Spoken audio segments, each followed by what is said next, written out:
একটা অবলা মেয়ে হয়ে নিজের হয়ে নিজে কথা বলবে? কাব্যদা, তুমি নিজে উকিল হয়ে তোমার বউকে দিয়ে কথা বলাচ্ছ?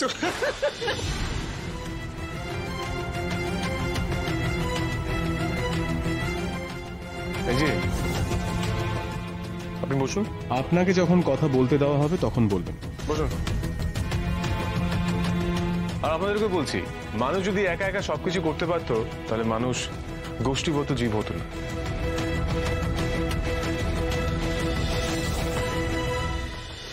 আর আইলার এই বানানো ছবিগুলো দেখার পরেও ঘটক দিদি যেভাবে আমার উপর বিশ্বাস করেছেন, তাই আমার মনে হয়েছে যদি এই কেসটা কেউ লড়তে পারে সেটা একমাত্র ঘটক দিদি।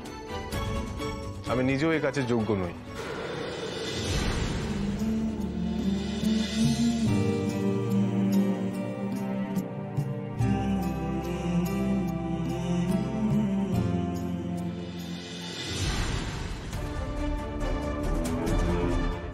নিন আইলা দেবী, গীতায় হাত রেখে বলুন, যা বলিবেন সত্য বলিবেন, সত্য বই মিথ্যা বলিবেন না। কি উকিল বাবু, ঠিক বললাম তো?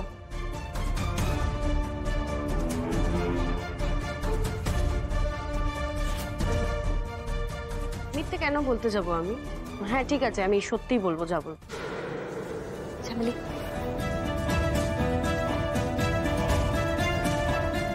দেখুন, আপনারা সবাই এখানে আছেন, এই এক ঘর ভর্তি লোকের সামনে আমি বলছি, এই যে ভদ্র মানুষগুলো রয়েছে না, এদের মুখোশের আড়ালে এরা কতটা ঘৃণ্য।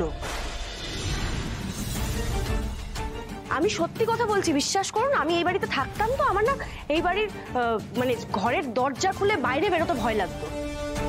ছেলেগুলো এমন করে তাকিয়ে থাকতো, মনে হতো চোখ দিয়েই বুঝি গিলে খেলো।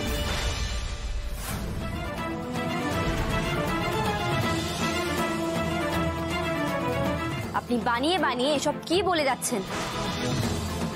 ঘটক দিদি প্লিজ ওনাকে বলতে দিন। মামলা যখন চলছে উনি যা বলবেন সেটা আমরা শুনতে বাধ্য, তাই বলছি বলতে দিন। শুনতে তো বাধ্য হতেই হবে, কারণ আমি এই বাড়িতে যে কটা দিন ছিলাম সে কটা দিন আমি ঘরের দরজা বন্ধ করে রাখতাম। কখন বাবা কে ঘরে ঢুকে পড়ে।